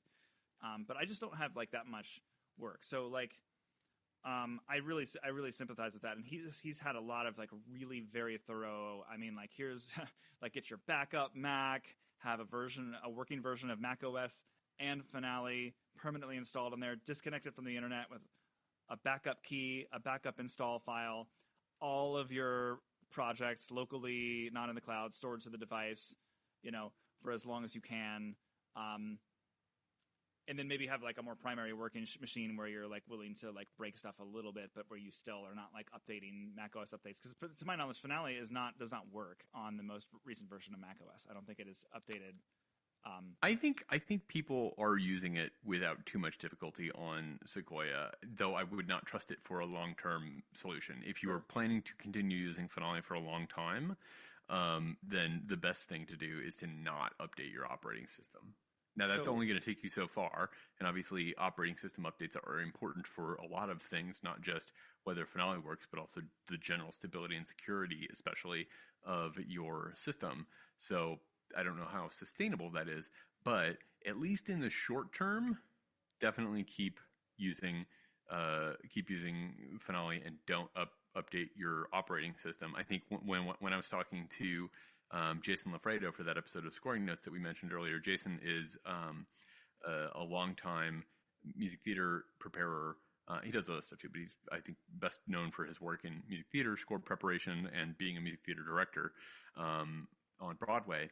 And he was saying, he was in California on a work trip when the announcement came out, and he was thinking, well, if I go to the nearest Apple store right now and buy a Mac Mini, it's going to have some version of the previous Mac OS on it. This was just a couple of weeks before Mac OS Sequoia came out. And so I can just have a brand new Mac Mini and only use it for Finale stuff, remove it from the internet entirely, not let it touch anything else, and it'll probably run for a very long time if I just hang on to this one little Mac Mini running Finale and very little else. I think that would actually probably serve a lot of people for a long time. I think it's not a great long-term solution, but if you are a person like Darcy or like Jason who needs to continue working on current projects for the foreseeable future that are reliant heavily on a lot of Finale files, that could be a reasonable solution. I will say another thing, if you are in this scenario, my deepest condolences. I totally get why you would be upset with Make Music, why you'd be upset with Steinberg, why you would be upset with me or Robbie. Like, it's fine. You got to put your anger somewhere. But the thing that I would encourage you to do is not worry about so many of your old scores and score documents. And that is maybe counterintuitive. And what I would encourage you to do is make sure that you have not a music XML file, but rather a PDF file, and possibly, if it's relevant, an audio file of all of the scores that you have. Because if we're being honest with ourselves, myself included, the number of times that I have to go back and do something, manipulate in any way a score from more than 5 or 6 months ago is vanishingly small. Now, there are people who are working on long-term projects or who regularly update older projects or change the key of something or replace a bassoon part with a tenor saxophone part for a middle school band. I totally get it. But I think for most people, in most cases, you don't need to go back and edit those files. And if you just have a PDF, it's going to be a lot easier to just reproduce that PDF that was generated by Finale for the rest of your career than it is for you to convert that Finale file to a Dorico file or a Sibelius file or a MuseScore file or whatever for the purposes of changing a couple of notes. I think for most cases, if you just have PDF files, you're fine. If you want to have a music XML file too, on the off chance that you do need to replace your horn part with an alto saxophone part at some point, then hang on to that music XML file. It's going to look like garbage when you open it in any other software, regardless of which two softwares you're converting between. But you'll at least have the notes and rhythms in for the most part, and that might be a reasonable starting point. I think in many cases, I often find that it's faster if it's something small like that, like the examples that I've given. I would just as soon re-enter all of those notes. But you can do your own thing. But having that music XML file will allow you the option, at least, to have that starting point. And again, in most cases, you can probably just live with the PDF file. Yeah. Yeah, it's comforting to be able to open the file in its native application, and I find myself often relating to that. But the truth is, yes, that I don't really hardly ever go back to stuff older than 6 to 12 months ago. Really, 12 months. I mean, my job is very seasonal. It's just rare. Sometimes I just want to go back and look at things, and I don't need to, edit any of the notes. So I guess what we should do is just talk about, because I know it's a very real thing. I mean, I know a lot of teachers who are usually these scoring application topics don't touch the public school music educator world, but I saw so much on the internet surrounding this when the news first broke that I know that people are out there who need to start thinking about a long-term solution and what app they're eventually maybe going to work towards. And perhaps if you're listening to this, you've already started that journey and made up your mind. But I just wanted to maybe give my super short hot take on some of the alternatives, and then David is going to fill in everything that I forget because he knows way more about this. To me, in my experience, I think Dorico is the thing I've been using since 2016. I like it a lot. There are a couple of pretty distinctive workflows that I think people have to wrap their head around, mainly that editing the look of a score and editing the contents of the notes and then playing back the score are sort of like, there's like different modal kind of like situation. It's modal. It feels like using Adobe Lightroom in the sense that like, okay, you like are editing your photo, but then now you're going to like publish your photo. You're going into a different mode. The user interface changes. You're not doing those two different acts back and forth very rapidly. That being said, I think that like in terms of keyboard, like if you take the time to learn some of the popovers and keyboard shortcuts, you can be like lightning freaking fast getting a lot of stuff into it that for like me and Sibelius would take me lots of poking around in menus and things. I think it's super fast. The workflow is great. The scores look great. Having a MIDI key editor on the same view as having like my staff notation is fantastic. I really like what they're doing quite a lot. I do think that Sibelius, though I have my issues with Sibelius, is in some ways a little bit more similar to the workflow of using Finale in the sense that, like dragging like a forte symbol around is like done sort of like in the same place that like adding notes to the score is done. Mm-hmm. It's getting harder and harder not to recommend MuseScore also because I have a lot of teaching professional colleagues who it's like good enough for the kinds of things they need to do. It just has not like stuck for me as like my main thing, but I know especially too, I just had like for example, a student teacher who just wrapped up her time with me last Friday, and like at the college level, I mean, that's like what was free and good enough for her. And she was like whipping up stuff it was not as good looking as what Dorico would produce. But the speed and efficiency at which she could like do stuff in that app was fine. Like for, the kind of environment that we're working in. I don't know. So that's my top level take of those three alternatives. Maybe you can add some more context, detail, and whatever else. Yeah, I would agree that probably, and I have for a couple of years now, for a long time, I told students, you can use Finale, you can use Sibelius, you can use Dorico, before Dorico, Finale, or Sibelius, and it doesn't matter to me. As long as you're using a professional notation application when you're studying composition with me, that's totally fine. And then at some point, I added Dorico to that list. I have toyed with in my music theory classes, allowing students to use MuseScore. And I've kind of bounced off of that for a few reasons. One, I think Muse Group is a super sketchy company, and I don't want to support them in any way that I can control. I think they take advantage of people who don't understand the subscription separate from the open source software. I think there's a lot of kind of dark patterns there to kind of trick people into signing up for subscriptions that they don't need. I think they've had a pretty long history of playing pretty fast and loose with copyrights of music showing up on their services that they don't have. And I don't trust them as a company. They give me the ick, and I don't like to give them any more attention. I also don't think that they make software that produces professional scores, at least not very easily. And what I tell students all the time is that MuseScore is excellent software for its cost. But let's always keep in mind that its most important feature is its cost. It's great software, but let's not you and me confuse it for software that professionals use. Professionals don't use this, with some notable exceptions that MuseScore is happy to tell you about, but they are extreme exceptions. The next thing I'll say is I still think, and this is maybe less the case than it used to be, that Dorico has the brightest future. And it's not that Dorico has a less bright future than it used to. It's that Sibelius has gotten a little bit better. So Sibelius, for a long time, I think had a pretty uncertain future. There was a time when its parent company, Avid, and its ownership was not investing a lot of time and money in its development. And that sort of changed. Though I will say earlier this year, Avid was purchased by a private equity firm, and that seems to be a little bit more up in the air than it was a year or two ago, Sibelius' future. So in general, I still think Dorico has the brightest future of all of the notation applications. I would maybe go so far as to even include MuseScore in that, but certainly of the commercial applications, Dorico has the brightest future.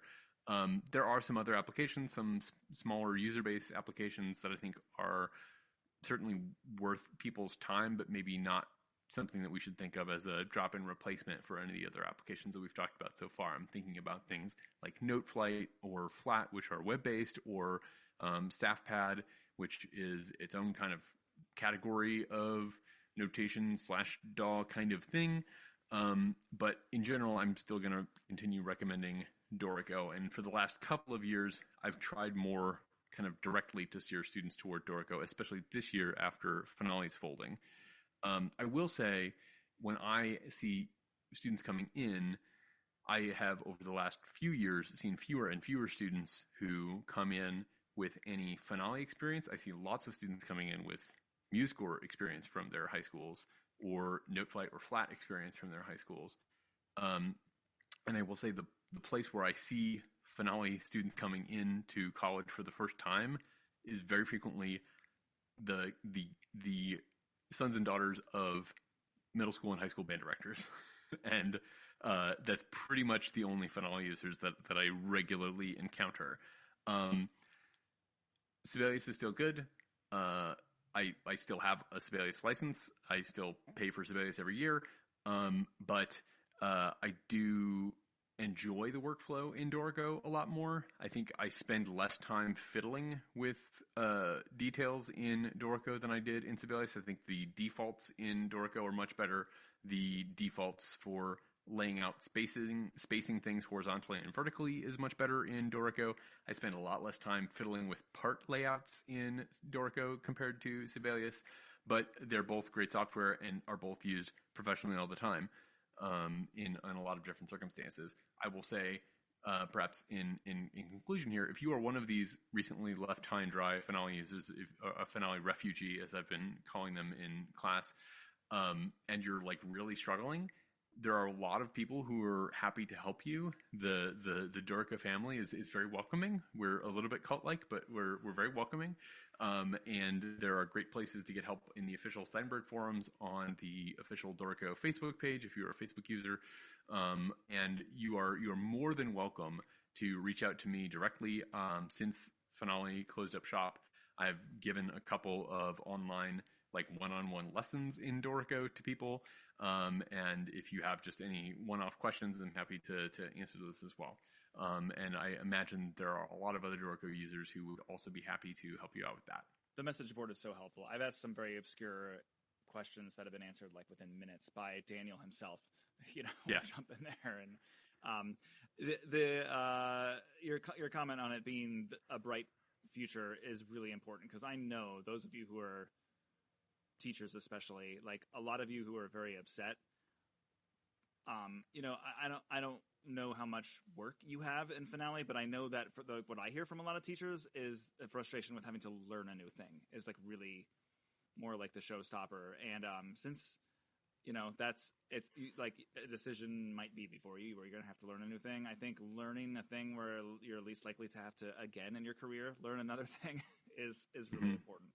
I love Dorico. I've been really happily using it. I agree wholeheartedly. The community is awesome.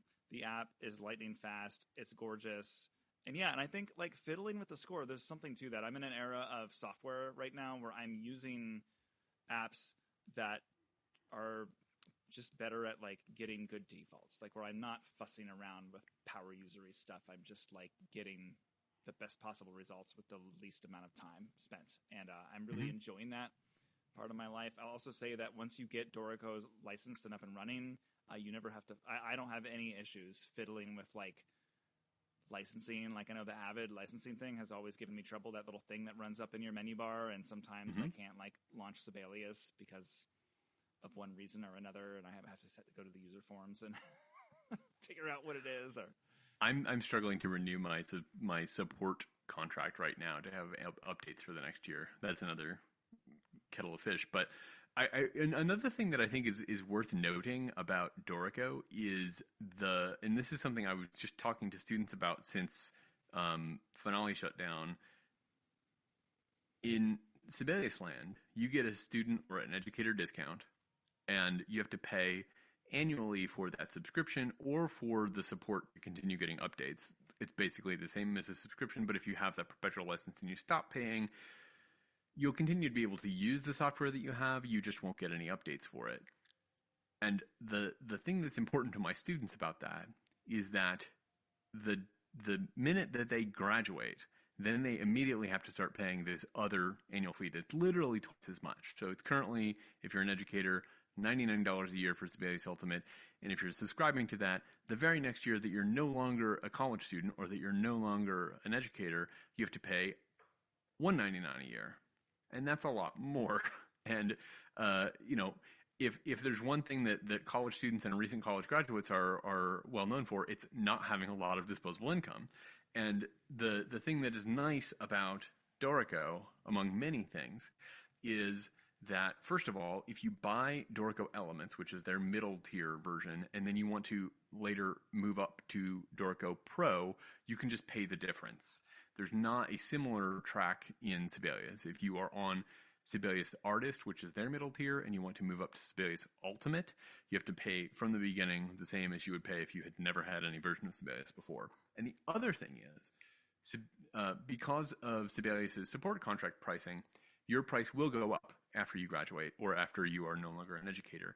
But in Dorico, the update price is the same. Whether you are an educator or not, the upgrade price from Dorico 3.5 to 4, from 4 to 5, and from presumably 5 to 6 whenever that happens, is the same, regardless of which license you initially bought, whether it's a regular commercial license or whether it is a student or an education license. So I think the last time there was an update like this, it was $79, which is already less, but also I paid the same $79 for my education license that someone who is not using an education license paid for their regular commercial license, which is very cool. Yeah, that's so much helpful context.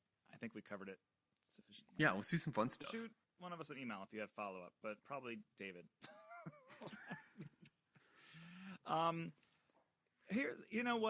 So we've got two medium topics in the outline. I'm wondering if this more thorough, I know that 3D printing and cable management relate in the sense that you've been making some cable management with your 3D printer. Mm-hmm.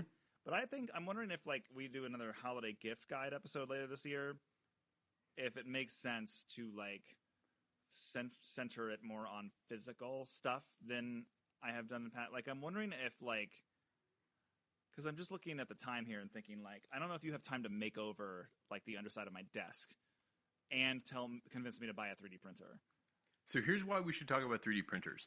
Because starting this week as we are recording and going through somewhere around the beginning of December, the company that makes the best 3D printers that I recommend to people who are getting into 3D printing for the first time is having their air quotes Black Friday sale. And their Black Friday sale seems to go on for 7 weeks or something. But it's a really good deal on a lot of printers. And I don't know exactly when it ends, but depending on when your Black Friday episode goes up, you may or may not have a lot of time left in the sale. And the deals are pretty good. So the thing about 3D printing is that it can be a very fiddly hobby, and there are a lot of printers that require a lot of attention and tweaking of settings and tweaking of the hardware with very small tools or cleaning things out or regularly lubricating a screw or something. I don't know, because I don't do those things with my printer, because I have one of these printers from Bamboo Labs, BAMBU Labs. And they're all currently on sale right now, and they're really good. So my dad and my brother both had 3D printers before I did, and my dad had one of the 3D printers from Anker, Anker, the Anker Make series of printers. And when I got mine, he's like, here's all these things that you're going to need to maintain your printer. And so I said, okay, I'll buy those things. I've never used a single one of them because I just don't need to. I've had this printer now for almost a year, and I have had almost no issues with it that I could not easily figure out as user error. And it works really well. It's very reliable, and it's I think pretty easy to use. I will say, if you are expecting something in a 3D printer that is going to work like your HP inkjet, where you just hit print and walk away and come back in a little bit and you've got a stack of papers that look exactly like it looked on your computer screen. It's not exactly as simple as that when you're doing 3D printing, but this Bamboo series is as close to that as you will find. They're very high quality results with very little messing about in software, in design stuff. You can play around with designing your own thing, and maybe we can talk about that a little bit too sometime. But I think most people, especially at the beginning, are just downloading models that they find online and printing them, and it works pretty good for that stuff. So I have the Bamboo P1S, and I recently purchased the thing that will make it equivalent to the Bamboo P1S combo. If you are looking on the Bamboo Labs store, the combo comes with the a thing that controls different plastic spools, so it can kind of mix and match between a bunch of different plastics, and you can make a color print, or if you run out of one spool, it can automatically grab the next spool to pick up where it left off and won't mess anything up. If you are just getting into this and you don't want to spend that much money, the Bamboo A1 Mini is great. It's really, really solid, and you can get it on sale right now for like $199. And it's normally like maybe $250 or $299 normally. Is it mini because it is just smaller? Like you're limited to the size of the thing? It's smaller. The build plate, the thing that it actually poops out plastic on, is a little bit smaller than the one that I have. It also is open, so mine is enclosed, so like pets and children can't get at it, but also it can maintain a temperature inside this enclosure, which is useful for some kinds of plastic that you might print with. There's like different kinds of plastic that you can use. I tend to use the simplest one most of the time because it's the simplest and most reliable. But if you wanted to get into any like stronger materials or more interesting materials, you might benefit from having that enclosure, which is on the P1S and the X1C, which is the very costly one. Yeah, there's a lot of stuff that's been coming on my radar lately. I know that just over the summer I was doing some game streaming and thinking, man, it would be really good to like attach my phone or my iPad mini to my Nintendo Switch Joy-Cons, and I found a bunch of 3D print files I could 3D print for that. I thought about doing that, but then I remembered that I hate the Joy-Cons, so I didn't do that. Yeah, they're not great. I mean, they're better than nothing. Well, and we'll get to this in our final segment. I made several gaming purchases since even just the last time you and I spoke. Oh, okay. Because I have a problem. Ooh, I'll add something to my list. One of them alleviated my desire to stream games to my iOS devices. I think you did a pretty good sales pitch. I mean, I also think it would be fun to make. My wife has been very slowly learning ZBrush, and I think it would be kind of fun to like have her design our little Dungeons and Dragons figurines for when we play. Oh, that would be so cool. Because we just use Legos right now. So I don't currently play D&D in person, but if I did, I would be printing so much stuff. I only play D&D online right now. I would love to start an in-town group. If you live in the greater Wichita, Kansas area, hit me up. But if I was playing in person, I would absolutely fire this. It's over. You can't see it right now because I'm standing in front of it. It's the thing that my cat is currently sitting on. The good thing it's enclosed, I guess. This other thing is her litter box. This like globe sphere thing. Is that a fancy litter box that like? It's a fancy litter box. Yeah, of course. Oh yeah, I'm gonna put. You know what? If you invite me to participate in the Black Friday episode, I will definitely include this thing on my Black Friday list. Yeah. I'm going through I'm swinging into a physical media phase of my life, I think. Maybe, is this a segue? Can I make this a segue? Hit me. Yeah, make it. Yeah, I mean, here's the thing. So, first of all, let me introduce, I'm workshopping a new segment. So I realized that at the end of every episode, there's often a music pick, a tech tip, and an app pick of the week. And this is for a very long time just seemed a little redundant since we just spent the whole episode, and often do spend the whole episode, talking about apps and music. So what I thought would be better is if there were miscellaneous things that could be categorized as media of any kind that me and any guests on the show could just say some stuff we like at the end. Just say some stuff we like. Maybe that's the topic title. I don't know what it is. Stuff you'd recommend.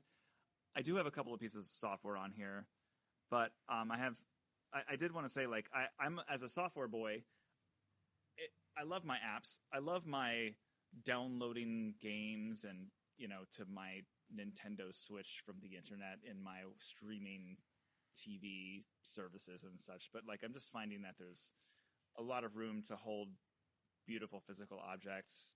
Also, people, we're entering the holiday season, and like my family, I learned for years and years and years, will not buy me video games unless they're discs. And I'm like, you know what? Just buy me video games. This comes back to our needing PDFs instead of XML files. Like, I'm a little precious about like having them associated with my account, but the truth is that like I don't like that often go back and replay old games. Like I kind of play them and then I put them on the shelf, so to speak, but just like, several apps back on the console. So like I'm getting less precious about that. I'm like, hey, you know what, y'all just buy me games. So my Amazon wish list is loaded with video games.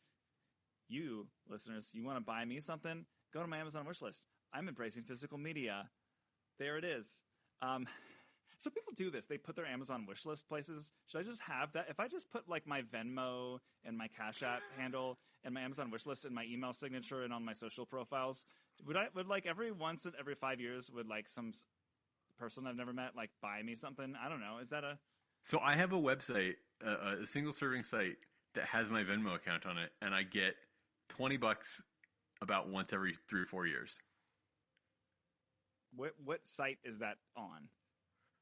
It is on KeynoteIFrame.com. Okay. So someone who you've never met, to your knowledge, just throws you $20. Correct. Oh, okay. I mean, hey, that's $20 you would otherwise not have. This is a single-serving site for a tiny little JavaScript app that I made back when they first allowed you to embed Keynote in Keynote documents in certain other places on iCloud. And so I made this little thing that would, so you could like give your Keynote in a web browser. So I made this little thing that would generate an iframe that you could drop into some other thing from the Keynote embed or from the Keynote link that you got. And so this is a little page that does that. And I put my PayPal and Venmo there. And that's I've definitely lost money on the hosting and domain registration for this thing over the years, but it did I think actually this got covered on like 9 to 5 Mac or something at some point. So anyway, this is KeynoteIFrame.com has my Venmo on it, and it worked for a couple of people. I don't think we've ever talked about this before. This is crazy. So this is, but this is actually like a service that you offer. That's different. I'm just saying, like, having passively just all my, like, buy me stuff, give me your money links, like, just out there, like, for no good other than, like, you feeling it? Sure. Pick off, here, what's on my Amazon wish list? A figurine of Solaire from the game Dark Souls, like a cute little action figure. Anyone out there, you can buy me that, Just saying. A Sonic the Hedgehog Christmas tree ornament. If you had a 3D printer, you could make yourself every Sonic the Hedgehog thing you can possibly imagine. Listeners should know that every once in a while, if I see a really good Sonic thing, 3D printable thing, I send it to Robbie in a text message. I'm so grateful. Please send me any and all Sonic things if you were. I will. Yeah. All right. So yeah, new segment. I'm workshopping the title, but basically some stuff we like. So, I mean, yeah, I'll just go through the list. I'll just stop me if you are interested. I'm using, so there are a few apps here. I'm using an app called Moom on my Mac, which lets you like really quickly reposition windows. I have some shortcuts that'll just really quickly take whatever is the active window and then make it exactly occupy the whole left half of the computer screen or the right side or just full screen. Just a couple of quick keyboard shortcuts. One thing that's cool you can do is you can like create a shortcut where you can like drag and perfectly position several windows all over your screen and then save it as like a they have a vocabulary word for it, but basically you can like on command say, hey, I want my messages like a scene or something. I don't remember what they call it. I used to like. I know what you're talking about. A different app for this that was a little simpler, like less fiddly to set up, but it's actually not so bad once you dig into the settings. And I like that it has that scene, if that's what it's called, that scene thing. And then my other app, Magnet, that I was previously using for this, has some sort of bug that's stopping it from working correctly on my Correct. It's one of my many macOS bugs. Speaking of macOS, though, I upgraded to it because I couldn't not have the iPhone app on there. So I've been using the new iPhone app on macOS Sequoia almost every day. It just mirrors your iPhone. Your iPhone screen stays locked and in your pocket or on your desk or wherever you may keep it, and you can like fully just go into your Duolingo and keep up your streak, or like open like my banking app, is like only on my iPhone. I can go to their website, but it's a little easier on the phone. All the notifications from your iPhone show up on the Mac, and if you click on one, it like opens it inside of the iPhone app, inside of that actual app. And I will say I sometimes use Tonal Energy, iPhone version, inside of the iPhone Mac app, even though they have a Mac app now. Sometimes I get better results with that one. So the iPhone app, good. Some music picks for you all. 2 live concerts that I went to recently that I wanted to shout out to artists. We saw Hayato Samino with the Baltimore Symphony Orchestra last weekend, and he's incredible and such a delight to watch perform. And he's got a new album out that's pretty good that I'll link in the notes. The weekend before that, my past private student, Evan Chapman, I'm being a proud teacher here, he had a record release party. He has a brand new record of electronic music with percussion called Reveries. I'm wearing the shirt. He did like a couple of like East Coast record release shows, one here in Maryland where he grew up. And it was cool. It was like it was in like a photography studio. It was like really small. It made me feel like I was at a college like basement rock show.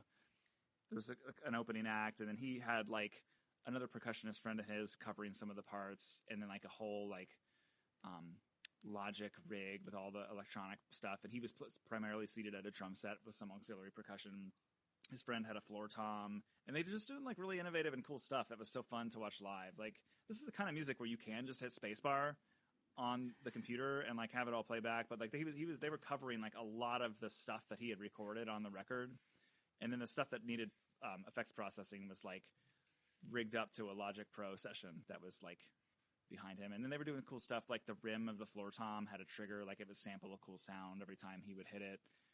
And then he had like a big television box, like from, the 1900s, that was just like sitting on a stool in the middle of their setup. And he had he kind of before the show was like, hey, I just like decided to pack this giant old TV for the record release shows. And he made it sound like an after the fact, like, it's just like whatever. He brushed it off. And then the whole TV feed had a like synced video to the whole entire like 50-minute set. Like he produced a whole video for the whole album that was like live syncing to all the music, the whole show sitting on and it was cool because it was like, it could have been on a big screen behind him, but because it was like the size of a room in a house, there were like 20 people there. It was like on this little TV. It was just like such a cool concept and setup, and he's doing great. I'm just like so proud of him, and the album sounds great. Reveries is the name of the record. Sounds great.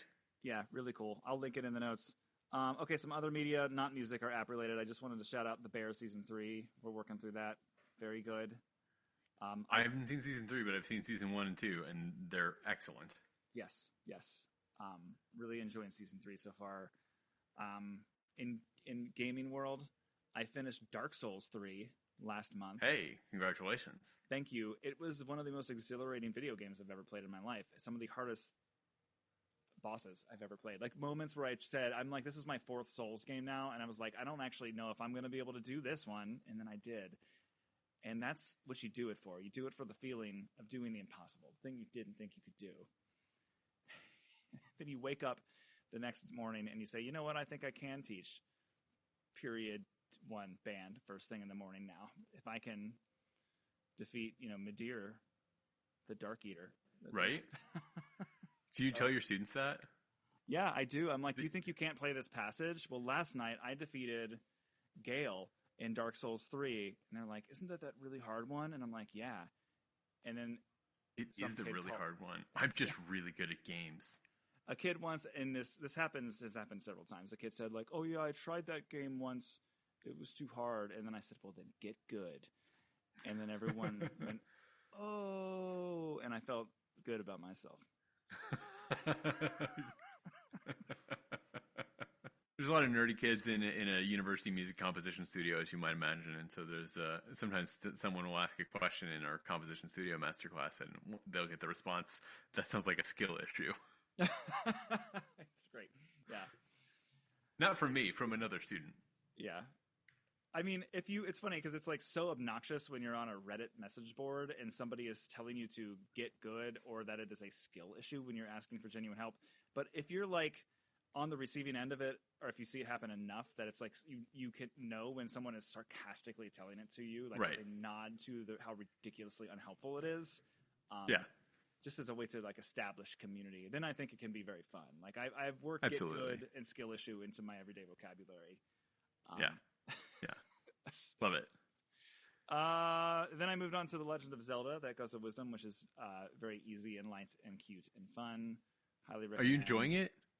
I finished it. I've only ever finished. I've played about 9 Zelda games in my life. This is only the second one that I've ever finished. What was the first one?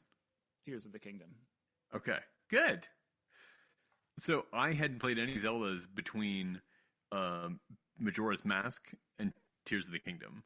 So with the N64 when I was a wee baby in like middle school or high school or whatever, and then like last year, whatever, when Tears of the Kingdom came out, I decided to treat myself with a Switch and Tears of the Kingdom, and then I finished that.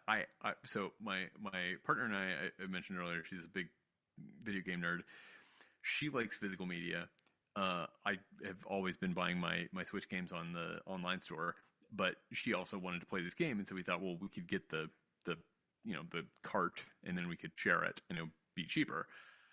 So we bought it like the week it came out, and neither of us started it because we've been busy with other things. It's been out it's been sitting on our kitchen counter for like 2 months. So someday I will play Echoes of Wisdom. It held me to the end. I mean, it's not the most stellar thing I played all year, but I'll tell you, it is definitely like good fun. It held me to the end. Okay. Yeah, I will tell you something really interesting though. I would be curious to know if this is like, have we talked much about like the Persona series or these like super anime influenced like Japanese role playing games? No, and I'm not sure that those are for me. Yeah, but I'm not sure if they're for me either, though I have finished a couple games that are like influenced by this style. There's one that's like getting acclaimed. It's like being pretty highly acclaimed as one of the best 1 or 2 games of the year. It's called, and it's not, the title is not doing itself any favors. It is called Metaphor Refantasio, and that's horrible. Yeah, it's made by the Persona people, but it's not about a bunch of high schoolers where you're like hanging out and getting coffee with your friends and like doing high school drama in between dungeon crawls. It's like takes place in a fantasy world. It's got like a sort of politically charged story. There's like swords and monsters and like magic and stuff. It's definitely like a more relatable setting, but they continue to make the turn-based gameplay it's crispier and crunchier and take away every little annoyance about playing turn-based games. And it's got like it's just like completely dripping with style. Like if you watch the battle gameplay, you should just like go on YouTube and watch a couple videos of this game. Like it might not be the style that you like, but it's like they are inevitably like just proving that like if there's any hope that software user interface will ever be fun or interesting again, it's gonna be like this developer that shows the way. Like all of the cool user interface is happening in Altus role-playing games right now. Like it's just like so fun to watch go into a menu and it's not just a list of text, like to actually have like movement and animation and like it's like a little overstimulating, and that's why it's not for everyone. But it's clearly something that they put a lot of care and love into the detail of, and I really appreciate it for that. I don't know how many 100-hour-long role-playing games can hold my attention purely on style, but it counts for something, I guess, is where I'll leave you. All right. Well, I've got a few things on my list. My list is not quite as big as Robbie's list today, because I didn't know exactly how we were going to do the ending kind of recommendations thing tonight. But one thing I will recommend to you is the concept of Reed Quintet, which is a standard-ish chamber ensemble that is one of the more recent standard-ish chamber ensembles. So if you're not familiar with Reed Quintet, comprises oboe, clarinet, bassoon, bass clarinet, and saxophone. So it's like a woodwind quintet, but there's no flute and there's no horn. And instead there is a bass clarinet and a saxophone. So it's really cool. I think it's better balanced than a woodwind quintet. And there's some really interesting music that has been written for this ensemble. Kind of the big, most well-known, I would say, reed quintet that does a lot of cool stuff these days is Acropolis reed quintet, and they've got a recently released album called Are We Dreaming the Same Dream that has a bunch of really cool music on it. If you don't like that, check out some of their other albums. Maybe there'll be something else on one of their other albums that you like, but I think it's a pretty cool instrumentation that is maybe underexplored outside of people who play the instruments that are in a reed quintet. So check out Acropolis reed quintet. Have you ever listened to any reed quintet stuff, Robbie? No, so I'm excited about this. It's cool. You should definitely check it out. It's also really, really, I think, useful in like educational, even in higher ed settings, to have an ensemble that is made up of more similar instruments. I think it's like that makes scheduling easier for people in these kinds of groups, especially. I mentioned already Bamboo Labs 3D printers and their kind of adjacent stuff that you can get on sale right now. I will recommend one small 3D printed related thing, which is this concept called Gridfinity, which is a system for 3D printed organization that is like a flexible modular system for organizing drawers and desktops. There is a video by a YouTuber and creator, Zach Friedman, who created this thing that invented Gridfinity. Basically, there is a base grid, and then there are little bins that come in whatever sizes you want that fit into this grid that's on the bottom of a drawer or the surface of a shelf or a table or something like that. And you can organize anything using this system, and it's really cool. And people have made ways for storing pencils and screws and tools, and I have things that I've made to hold like a metronome in a drawer, all kinds of stuff like this. I have in various Gridfinity systems. I have Gridfinity for my bathroom drawers. I have Gridfinity for my office desk drawers, for my kitchen drawers. And it's very organized and very cool and very satisfying. So if you have a 3D printer or have a friend with a 3D printer, you should look into Gridfinity. It's like Infinity, but with grid at the beginning of it. Definitely cool stuff. Now, for like fun gaming stuff, I mentioned earlier that I do not like the Joy-Cons. I think they are, bad. And they hurt my hands, and so I instead have these things that are replacement Joy-Cons called the Hori Split Pad Pro, and they kind of feel like if you took, it's not quite as high quality as this, but they feel a little bit like if you took the Nintendo Pro Controller and cut that in half and put it on either side of your Switch. They're larger, they're more grippable for people with adult-sized hands, and I get a lot of enjoyment out of using these with my Nintendo Switch instead of the Joy-Cons. I don't know how well they work, if at all, not attached to the Switch directly. So if you're the kind of person who uses the Joy-Cons as like separate handheld things, I don't know how they work for that. But attached to the Switch, they're amazing, and they're not terribly costly. You can get them in lots of places, in lots of colors. Hori Split Pad Pro. One television recommendation, I will add here, a silly kind of reality competition show that I just finished recently. It's like 2 years old, but I just finished it recently. It's on HBO Max. It's called The Big Brunch. Have you heard of or seen The Big Brunch? No. Do you like reality cooking shows? Enough that maybe I would like it, yeah. So this is a reality competition cooking show that is, as the name might imply, based around preparing brunch, and it is hosted by Dan Levy. So that's already delightful. And he's one of the judges, and one of the other judges is Sola Elwhaley from the Bon Appetit Test Kitchen. Okay. And now doing her own thing, being just cool on her own, and does New York Times videos and stuff.